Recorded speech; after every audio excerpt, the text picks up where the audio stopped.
नमस्कार, news India देख रहे हैं आप। मैं हूं आपके साथ निशा तिवारी। देवभूमि की तमाम बड़ी खबरों का रुख कर लेंगे। उत्तराखंड प्रेस क्लब की नवनिर्वाचित कार्यकारिणी के शपथ ग्रहण समारोह में बोलते हुए उत्तराखंड के मुख्यमंत्री पुष्कर सिंह धामी ने कहा कि उत्तराखंड प्रेस क्लब सिर्फ एक संगठन नहीं बल्कि हमारे राज्य की लोकतांत्रिक चेतना और उसकी अभिव्यक्ति के लिए एक शक्तिशाली मंच है।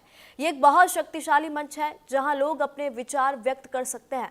उत्तराखंड प्रेस क्लब ने सभी पत्रकारिता मानकों का पालन करते हुए हमेशा अपनी गरिमा, निष्पक्षता और विश्वसनीयता बनाए रखी है। यह हम सभी के लिए एक प्रेरणा और नए पदाधिकारियों के लिए एक मार्गदर्शक मार्ग है। ये कार्यकारी समिति कैसे काम करेगी, इसके लिए एक रोड मैप भी तैयार किया जाएगा। साथियों, इसलिए बहुत सारी बातें यहाँ पर स्मरण होती है क्योंकि उत्तरांचल प्रेस क्लब केवल एक संस्था नहीं है कि जहां चुनाव होते हैं, पदाधिकारी बनते हैं और सामान्य कामकाज चलता है, बल्कि ये प्रदेश की हमारी ये लोकतांत्रिक चेतना और उसकी अभिव्यक्ति का भी तो एक बड़ा सशक्त मंच है कि आप लोग अपनी बातों को हर प्लेटफॉर्म पर रखते हैं। हर जगह प्रेस से संबंधित, समाज से संबंधित कई सारे मुद्दों पर, कई सारे विषयों पर बात करते हैं। तो पाल जी, आप ही है ना? मैं पहचान पा रहा हूं आप। उत्तरांचल प्रेस क्लब ने सदैव अपनी गरिमा के साथ निष्पक्षता और विश्वसनीयता को बनाते हुए जो पत्रकारिता के मानक हैं उन सभी का पालन किया है, उसको अपने कार्य व्यवहार में आगे बढ़ाने का काम किया है और ये हम सभी के लिए एक ये प्रेरणा भी है और नए पदाधिकारियों के लिए भी एक काम करने का पाथेय भी है, मार्ग भी है कि उसी मार्ग पर हमारी ये कार्यकारिणी भी काम करेगी। साथियों, अगर पत्रकारिता को लोकतंत्र का चौथा स्तंभ कहा गया है तो यूं ही नहीं कहा गया है। यह वो शक्ति है जो सरकारों को भी जिम्मेदार बनाती है, उनका उत्तरदायित्व निर्धारित करती है, उत्तरदायी बनाती है और समाज को जागरूक करने का काम करती है और आम नागरिकों को उनके अधिकारों के प्रति सजग करने का काम करती है, जागृत करने का काम करती है।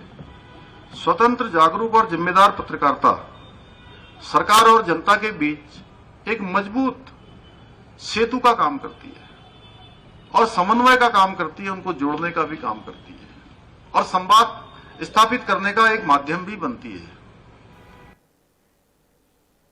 उत्तराखंड में लगातार अवैध निर्माण को हटाने की प्रक्रिया लगातार जारी है। बीते दिन भी धामी सरकार का बुलडोजर देहरादून के घंटाघर के नजदीक अवैध मजार पर गरजा, जहां जिला प्रशासन, पुलिस बल व अधिकारी मौके पर मौजूद रहे और अवैध मजार को हटाया गया। वहीं मुख्यमंत्री पुष्कर सिंह धामी ने इसको लेकर कहा कि प्रदेश की मूल संस्कृति, सभ्यता संरक्षित रहे, इसको लेकर हम संकल्पबद्ध हैं और अतिक्रमण की गई अब तक 10,000 एकड़ से अधिक जमीनों को अतिक्रमण मुक्त करवाया गया है, जबकि करीब 600 अवैध निर्माण को ध्वस्त भी किया गया है।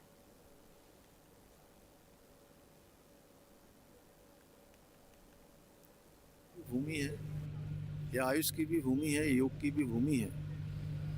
इसका मूल स्वरूप बना रहे, ये हमारा संकल्प है और इस संकल्प को लेकर हम लगातार काम कर रहे हैं। अवैध रूप से अतिक्रमित की हुई जमीनें और उसमें बनाई हुई अवैध संरचनाएं, उन सबको कानूनी दृष्टि से हटाना यह हमारा संकल्प रहा है। यहाँ की डेमोग्राफी, यहाँ के सांस्कृतिक मूल्य किसी भी कीमत पर खराब नहीं होने चाहिए और यह अतिक्रमण हटाने का अभियान हमारा अनवरत रूप से चल रहा है।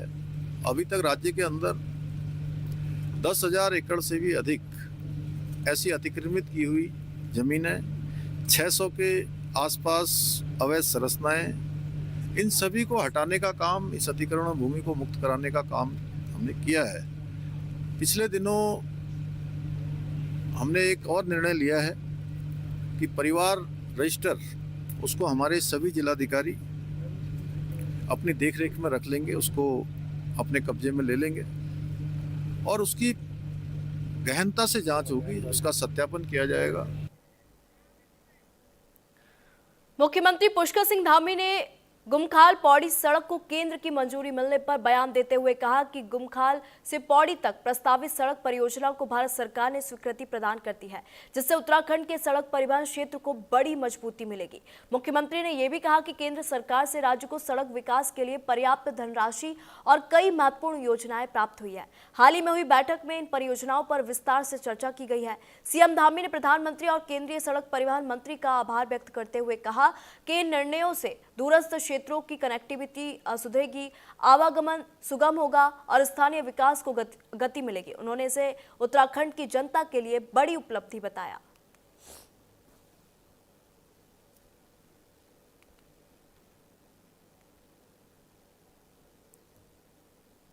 खाल से लेकर पौड़ी तक की जो हमारी इस सड़क को भारत सरकार ने स्वीकृति प्रदान की है और उत्तराखंड राज्य को सड़क परिवहन के क्षेत्र में काफ़ी धनराशि मिली है, काफ़ी सारी योजनाएं मिली हैं। पिछले दिनों में हमारी बैठक हुई थी।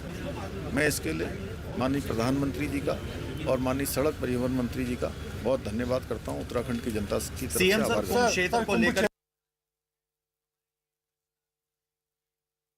उत्तराखंड की भौगोलिक परिस्थितियों और लगातार बदलते मौसम को देखते हुए आपदा प्रबंधन राज्य सरकार की सर्वोच्च प्राथमिकताओं में शामिल है।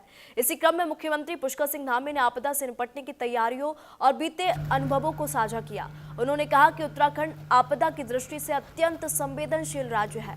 हर मौसम में अलग अलग प्रकार की चुनौतियां सामने आती है। बरसात के दौरान आई बड़ी आपदा का जिक्र करते हुए मुख्यमंत्री ने बताया कि सभी विभागों के समन्वित प्रयासों से समय पर राहत पहुंचाई गई।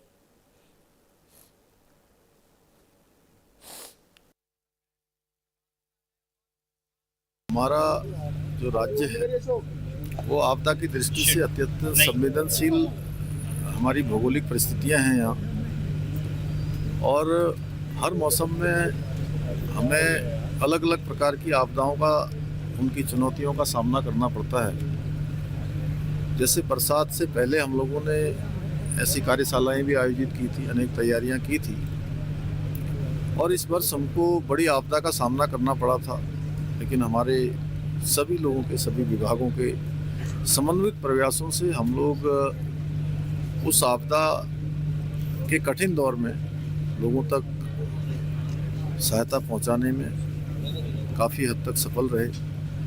काफ़ी हद तक हम समय पर पहुंच सके और आपदा का जो जोखिम है, जो नुकसान है, उसको कम करने में, उसके प्रभाव को कम करने में भी। अल्मोड़ा में कांग्रेस कार्यकर्ताओं ने कोतवाली पहुंचकर सोशल मीडिया पर भ्रामक जानकारी प्रसारित करने के मामले में तहरीर दी है। वहीं कांग्रेस कार्यकर्ताओं का कहना है कि सोशल मीडिया पर एक व्यक्ति ने अनर्गल सामग्री प्रसारित किया है, जिससे कि कांग्रेस की राजनीतिक और सामाजिक प्रतिष्ठा धूमिल हो रही है। वहीं कांग्रेस कार्यकर्ताओं ने बयान देते हुए कहा कि ऐसे व्यक्ति के खिलाफ पुलिस को कार्रवाई करनी चाहिए, जिससे कि भविष्य में कोई भी सोशल मीडिया पर इस प्रकार की जानकारी प्रसारित न करे।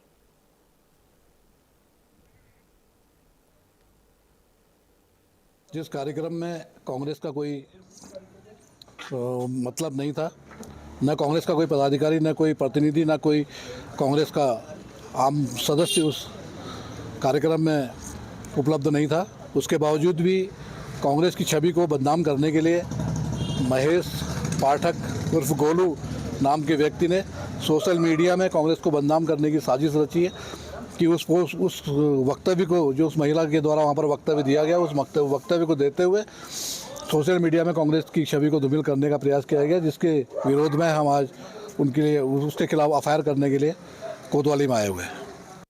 लोगों ने कांग्रेस का फोबिया जो है अपने दिमाग में बैठा लिया है। कोई और भी राजनीतिक और सामाजिक दल अगर कोई धरना प्रदर्शन करते हैं तो उसकी बातों को भी ये लोग कांग्रेस से जोड़ देते हैं। आपको अवगत है कि कल 8 तारीख को अलग सामाजिक और राजनीतिक दलों ने एक धरना प्रदर्शन करा था, जिसमें एक महिला द्वारा एक समाज को लेकर कुछ शब्द कहे थे, जिसको ये कांग्रेस पार्टी से जोड़ रहे हैं, जो बिल्कुल निराधार है। इसमें हम उस पाठक गोलू नाम के व्यक्ति के खिलाफ एफआईआर करने थाने में आए हैं, जो कांग्रेस को आरोप लगाता है।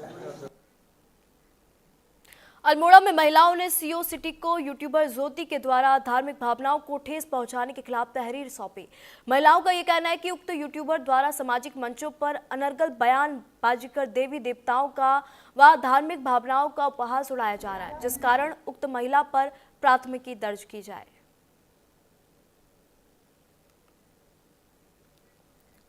हरिद्वार को साफ, व्यवस्थित और आकर्षक शहर बनाने के लिए जिला प्रशासन ने कमर कस ली है। इसी क्रम में जिला अधिकारी मयूर दीक्षित ने नगर निगम हरिद्वार, नगर पालिका शिवालिक नगर और बीएचईएल के वरिष्ठ अधिकारियों के साथ अहम बैठक कर शहर की सफाई और अतिक्रमण को लेकर स्पष्ट दिशा निर्देश दिए।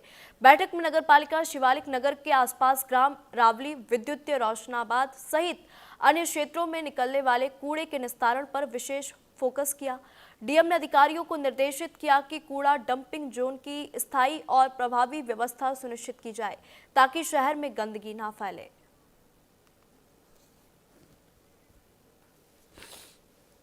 देखिए, अभी हमारे पूरे जनपद में जो स्वच्छता सफाई अभियान चल रहा है और अतिक्रमण के खिलाफ भी कार्रवाई की जा रही है, उसी क्रम में आज बीएचईएल के उच्च अधिकारियों के साथ एक कोऑर्डिनेशन मीटिंग की गई थी और इसमें साथ ही शिवालिक नगर और सिडकुल के जो एरियाज़ हैं लगे हुए, वहाँ पर जो वेस्ट मैनेजमेंट का इशूज़ है और साथ ही डंपिंग के इशूज़ भी टाइम पर जो आते हैं, जबकि शिवालिक नगर नगर पालिका के और आसपास के जो गांव हैं जैसे रावली, महदूद, सलेमपुर आदि के जो वेस्ट मैनेजमेंट के इशूज़ हैं उसको लेकर एक बैठक की गई जिसमें कि डायरेक्शंस दिए गए हैं। विभिन्न डायरेक्शंस हैं जिसमें अतिक्रमण जो है टिबरी के आसपास और साथ ही सिडकुल और जो हमारे नगर निगम की ज़मीनें हैं उस पर, साथ ही शिवालिक नगर नगर पालिका के एरियाज़ में जो अतिक्रमण है उसको लेकर और साथ ही जो इंटरसेक्शन पॉइंट्स हैं वहाँ पर नालों की सफाई और कचरा प्रबंधन और साथ ही जो लोग बार बार सार्वजनिक स्थलों पे कचरा डाल रहे हैं उन पर एनफोर्समेंट की कार्रवाई करने के लिए भी डायरेक्शन दिए गए। हरिद्वार में सांसद डॉक्टर नरेश बंसल की अध्यक्षता में जिला सड़क सुरक्षा समिति की अहम बैठक हुई।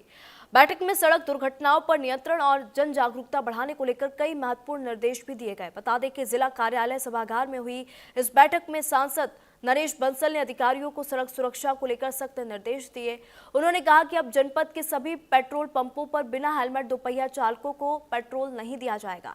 बैठक में ब्लैक स्पॉट्स के त्वरित सुधार, दुर्घटनाजनक क्षेत्रों में साइन बोर्ड, रिफ्लेक्टर और क्रॉस बैरियर लगाने के साथ प्रेशर हॉर्न पर सख्ती के निर्देश भी दिए गए। इस दौरान परिवहन विभाग को रोड सेफ्टी कैलेंडर जारी किया गया और अधिकारियों को सड़क सुरक्षा की शपथ भी दिलाई गई। बैठक के बाद सड़क सुरक्षा माह के तहत जागरूकता वाहन रैली को हरी झंडी दिखाकर रवाना किया गया।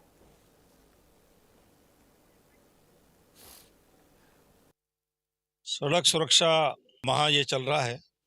पूरे देश भर में इस प्रकार की सड़क से संबंधित समस्याओं का, दुर्घटनाओं का एक रिव्यू, एक अवेयरनेस, ये सब इसमें होता है।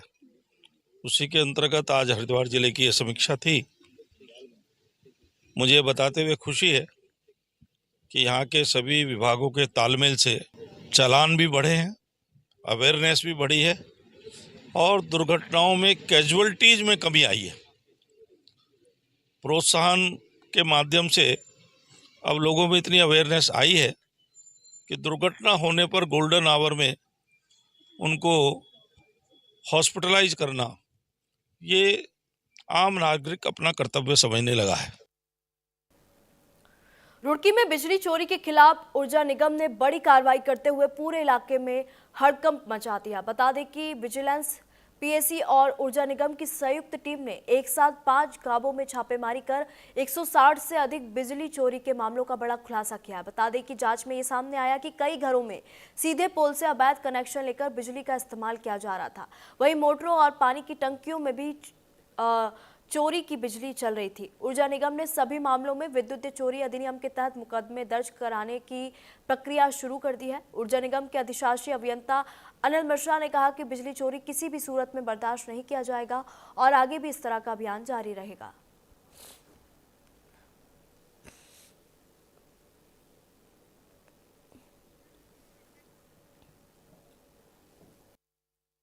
सुबह लगभग 5:30 बजे इस कार्रवाई को शुरू किया और हमने इस कार्रवाई घोड़ेवाला गांव से स्टार्ट करी। फिर घोड़ेवाला, मरगोपुर, डेरी भौरा, बड़ी राजपुतान से वहां से होते हुए हमने बेरड़ा तक अपनी चेकिंग करी और इस दौरान हमने पाया कि लगभग कई लोगों के घरों में अनधिकृत रूप से केबल पड़ी हुई थी, मीटर के पहले कट पाया गया था, डायरेक्ट केबल चोरी की जा रही थी और लोगों ने पानी की टंकियों में बड़े-बड़े हीटर डाल करके के उसी को गर्म करना, हीटर खाना बनाने बड़े-बड़े हीटर लगाना कर रखा था। तो ये बहुत बड़ा लोडिंग सिस्टम था। मतलब जैसे ही हमने चेकिंग स्टार्ट करी है, दोबारा करने के बाद हम फीडर में देखे तो हमारा लगभग लोड 1/3 हो गया, फीडर का लोड। तो इससे पता चलता है कि लगभग 2/3 के आसपास का पर्टिकुलर फीडरों का अलग-अलग विद्युत चोरी के रूप में कहीं न कहीं से हो रहा था, अनकाउंटेड एनर्जी जा रही थी। रुद्रपुर के छतरपुर इलाके में उस वक्त हड़कंप मच गया जब रात एक तेंदुआ 40 मिनट तक बेखौफ चहलकदमी करता दिखाई दिया। ये पूरी घटना वीडियो में कैद हो गई जो सोशल मीडिया पर तेजी से वायरल हो रही है। वीडियो में आप साफ देख सकते हैं कि तेंदुआ फैक्ट्री के मुख्य गेट के आसपास टहलता रहा। फैक्ट्री में काम कर रहे कर्मचारियों और सुरक्षा गार्डों में अचानक से अफरा तफरी मच गई। मौके पर मौजूद सुरक्षा कर्मियों ने लाठी फटकार कर तेंदुए को भगाने की कोशिश की, लेकिन वह टस से मस नहीं हुआ और बेखौफ अंदाज में वही डटा रहा। घटना की सूचना मिलते ही वन विभाग की टीम ने पूरे इलाके का निरीक्षण किया और वन विभाग की टीम ने तेंदुए को सुरक्षित पिंजरे में पकड़ लिया। तो ये तस्वीर हम आपको दिखा रहे हैं जहां पे एक फैक्ट्री में तेंदुए की चहलकदमी आप देख सकते हैं और ये वीडियो तेजी से सोशल मीडिया पर वायरल हो रहा है। हालांकि जब वन विभाग को इसकी सूचना मिली तो वन विभाग की टीम मौके पर पहुंची और पिंजरे में तेंदुए का सफल तरीके से रेस्क्यू किया गया। ये तस्वीरें हम आपको दिखा रहे हैं। फैक्ट्री गेट के पास तेंदुआ दिखा है और ये वीडियो जमकर सोशल मीडिया पर वायरल हो रहा है। कर्मचारियों में अचानक से अफरा तफरी का माहौल जो है वो भी देखने को मिला। हालांकि वन विभाग ने तेंदुए को सुरक्षित पिंजरे में पकड़ लिया है और ये तस्वीरें हम आपको दिखा रहे हैं। रुद्रपुर में तेंदुए का आतंक देख सकते हैं। पर पहुंचने के बाद थोड़ी ही देर में उस तेंदुए से हमारा आमना सामना हुआ। बड़ा कठिन समय था, बड़ा चुनौतीपूर्ण समय था उस समय, लेकिन हमने निर्णय लिया। तुरंत फॉरेस्ट डिपार्टमेंट को हमने निर्देशित किया और उस तेंदुए के रेस्क्यू का अभियान मेरे सामने मैंने स्वयं शुरू किया। लोगों ने मुझसे कहा, विधायक जी आपको जाने की क्या आवश्यकता है, लेकिन क्षेत्र की जनता की सुरक्षा का मामला हो तो विधायक पीछे नहीं रह सकता, हमारी सरकार पीछे नहीं रह सकती। पूरी सरकारी मशीनरी मेरे साथ इस क्षेत्र की जनता की सुरक्षा के लिए थी। मैंने अपील की थी कि उस क्षेत्र के लोग सावधानी रखें और किसी भी प्रकार से ऐसी स्थिति ना आए कि तेंदुआ उन पर आक्रमण कर दे और किसी भी मानव का या किसी पर आक्रमण करने के बाद चोट लगे या कोई दुर्घटना हो सके। अल्मोड़ा पुलिस कप्तान देवेंद्र पिंचा ने आज पुलिस लाइन में क्राइम मीटिंग ली जिसमें उन्होंने अधिकारियों व कर्मचारियों को आवश्यक दिशा निर्देश दिए। इस दौरान नशे पर अंकुश लगाने, यातायात व्यवस्था को व्यवस्थित करने एवं अपराधों पर रोकथाम लगाने के साथ ही विगत समय में पुलिस द्वारा किए गए कार्यों की समीक्षा की गई।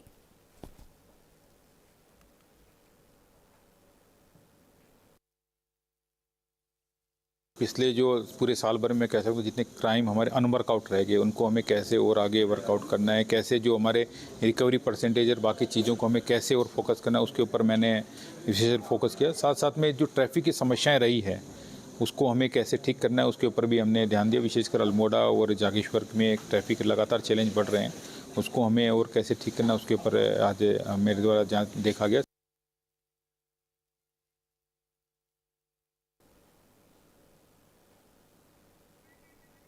तो यहाँ पे अधिकारियों को आवश्यक दिशा निर्देश भी दिए गए हैं। पुलिस कप्तान ने क्राइम मीटिंग ली जिसमें यातायात व्यवस्था को किस तरीके से और बेहतर किया जाए और अधिकारियों को दिशा निर्देश भी दिए गए। पुलिस कप्तान ने यहाँ पे क्राइम मीटिंग ली है जिसमें सभी अधिकारी मौके पर मौजूद रहे। सड़क व्यवस्था की बात हो जाए, स्थानीय लोगों की मूलभूत जो सुविधाएं हैं उसको लेकर अधिकारियों को आवश्यक दिशा निर्देश दिए गए।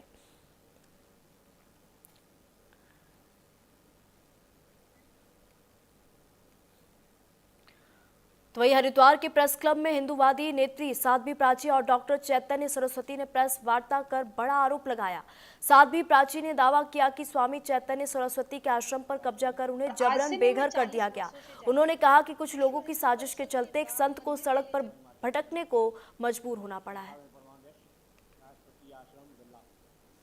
इनके आश्रम पर कोई महिला आई रेणुका नाम की और एक निरंजन नाम का लड़का आकर के दोनों ने कब्जा कर लिया। महाराज जी ने मुझे खोजा, मेरे पास आए मदद के लिए। तो मैं केवल और केवल, क्योंकि ये बहुरूपीय समाज में बहुत घूम रहे हैं, चाहे निरंजन हो या रेणुका, मैं शासन और प्रशासन से हाथ जोड़ करके एक निवेदन करना चाहती हूँ। जो संत परंपरा के संत है वो बेचारे इसी कड़कती सर्दी में ठंड में बाहर घूम रहे हैं, अपना आशियाना कहीं खोज रहे हैं। शासन प्रशासन से निवेदन है, उत्तराखंड की गरिमा के लिए ऐसे कालनेमियों को तुरंत जेल में डाले।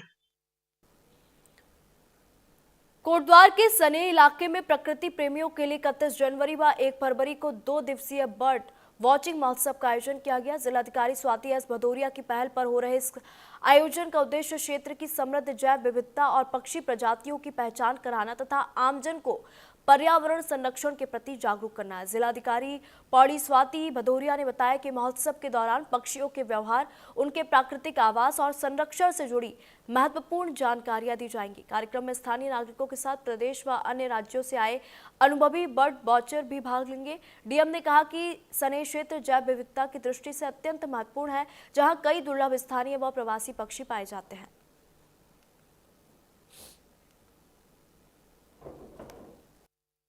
हमारा कोटद्वार के पास में सने वाला एरिया है और जो कोल्हू नदी है वहाँ पे काफ़ी संख्या में हमारी माइग्रेटरी बर्ड्स भी आती हैं और लोकल बर्ड्स भी रहती हैं। तो उसी को बढ़ावा देने के उद्देश्य से इस बार यहाँ 31 जनवरी और 1 फरवरी को बर्ड फेस्टिवल ऑर्गेनाइज किया जा रहा है और उसमें बहुत सारे कार्यक्रम रहेंगे जिसमें हम लोग बर्ड इंटरप्रिटेशन को लेकर काफ़ी सारे सेशंस भी ऑर्गेनाइज किए जाएंगे और साथ में हमारे जो नेचर वॉक्स हैं, जो जंगल मैराथन हैं और साथ में कई सारे जो कल्चर, अपने कल्चर को प्रमोट करने के लिए कुछ कल्चरल इवेंट्स, ये सभी कुछ कराए जाएंगे जिसमें बाहर से भी हमारे बर्डर्स आएंगे और हमारे लोकल भी जितने बच्चे हैं या जो टूरिज्म इंथुसियास्ट्स हैं या जो लोकल बर्डर्स हैं, सभी को इन्वॉल्व करते हुए ये कार्यक्रम प्लान किया गया है।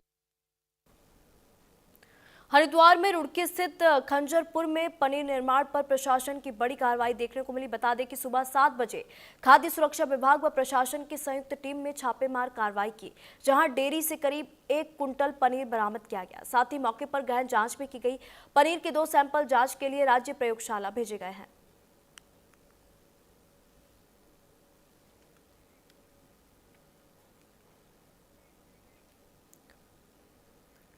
देवभूमि में नशे के सौदागरों के खिलाफ बाजपुर पुलिस ने बड़ी कार्रवाई की है। बता दें कि एनटीएफ और डॉग स्क्वाड की संयुक्त टीम ने नेशनल हाईवे 74 पर स्थित एक ढाबे के पास से 2 तस्करों को 1.25 किलो से अधिक अफीम के साथ दबोचा है। पकड़ी गई अफीम की अंतर्राष्ट्रीय कीमत 5 लाख रुपए बताई जा रही है। पुलिस के मुताबिक इस नशे के तार उत्तर प्रदेश के रामपुर से जुड़े हैं। नशे के खिलाफ जारी जंग में सीओ विभव सैनी के नेतृत्व में पुलिस को ये बड़ी सफलता मिली है। पुलिस टीम ने चेकिंग के दौरान संधू ढाबा के पास से 2 अभियुक्तों दामोदर लाल शर्मा और नवल किशोर को गिरफ्तार किया है।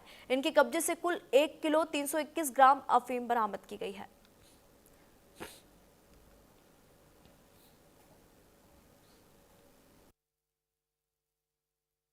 एनटीएफ की टीम और दुराया पुलिस द्वारा एक साथ मिलकर डॉग स्क्वाड के साथ संधू ढाबा उस पर चेकिंग की गई, तो जिस पर 2 व्यक्ति, एक दामोदर लाल शर्मा और नवल किशोर, इन दोनों पर जब चेकिंग की गई तो इनके पोजेशन से अवैध अफीम बरामद हुई। इनके खिलाफ सुसंगत धाराओं में एनडीपीएस में मामला दर्ज किया गया और इन दोनों को अब माननीय न्यायालय के सामने पेश किया जा रहा है। 1 किलो 321 ग्राम टोटल क्वांटिटी है जो दोनों अभियुक्तों से बरामद की गई है। सर इसकी कीमत 5 लाख रुपए है। सर इसमें क्या हुआ? इसमें हमारे द्वारा जब इनसे पूछताछ की गई और हमने जब पूरा इनसे जानकारी की तो पता लगा एक व्यक्ति है, जो राजू नाम का व्यक्ति है, जो उत्तर प्रदेश का रहने वाला है, उनके द्वारा उन्हें ये अफीम बेची गई है। हमें द्वारा सारे इस चीज़ में सब चीज़ें हम साक्ष्य संकलन किए जा रहे हैं और इसी हिसाब से फिर उसमें आगे अग्रिम कार्रवाई की जाएगी। तो रुड़की और मंगलौर क्षेत्र में बिजली चोरी के खिलाफ यूपीसीएल ने बड़ी कार्रवाई की है। बता दें कि जबरेड़ा और मंगलौर के कई गांवों में एक साथ हुई छापेमारी में 46 लोग बिजली चोरी करते रंगे हाथों पकड़े गए, जबकि भारी बकाया पर 4 उपभोक्ताओं के मीटर मौके पर ही उतार दिए गए। जबरेड़ा क्षेत्र के बेहडकी, खाताखेड़ी, झबरेड़ी कला और खजूरी गांव के साथ साथ मंगलौर क्षेत्र के टांडा, भनेड़ा, नारसन कला और मंगलौर टाउन में सघन चेकिंग अभियान चलाया गया। अचानक हुई कार्रवाई से बाजों में हड़कंप मच गया। कार्रवाई का नेतृत्व जबरेड़ा एसडीओ मोहम्मद रिजवान और मंगलौर एसडीओ अनुभव सैनी ने किया। अधिकारियों ने स्पष्ट किया कि अभियान आगे भी जारी रहेगा और बकायेदारों व बिजली चोरों के खिलाफ सख्त कानूनी कार्रवाई की जाएगी। ग्रामीण की टीम है, इसमें एसडीओ जबरेड़ा, एसडीओ लंढोरा और उपखंड मंगलौर से संयुक्त टीम बनाई गई है जो जगह जगह ये चेक कर रही है जिन्होंने बकाए पर जिनके मीटर उतरे हुए हैं वो अवैध रूप से बिजली का उपयोग कर रहे हैं और उनकी आरसी काटने का काम कर रहे हैं हम। और जो वो बिजली चोरी कर रहे हैं उनके खिलाफ जो हमारी विभागीय कार्रवाई है, उनके केबल को उतरवाना और उनके मीटर को उतरवाना और उनके खिलाफ जो विभागीय कार्रवाई है वो की जा रही है। जैसे इसी क्रम में कल हमारे द्वारा टांडा भनेड़ा, नारसन कला, मंगलोर और झबरेड़ा में खजूरी और भेड़ी की सैदाबाद और झबरेड़ा में ये संयुक्त कार्रवाई हमारी टीम के द्वारा की गई है। इसी के साथ देवभूमि की खबरों में फिलहाल इतना ही। वक्त हो चला है छोटे से ब्रेक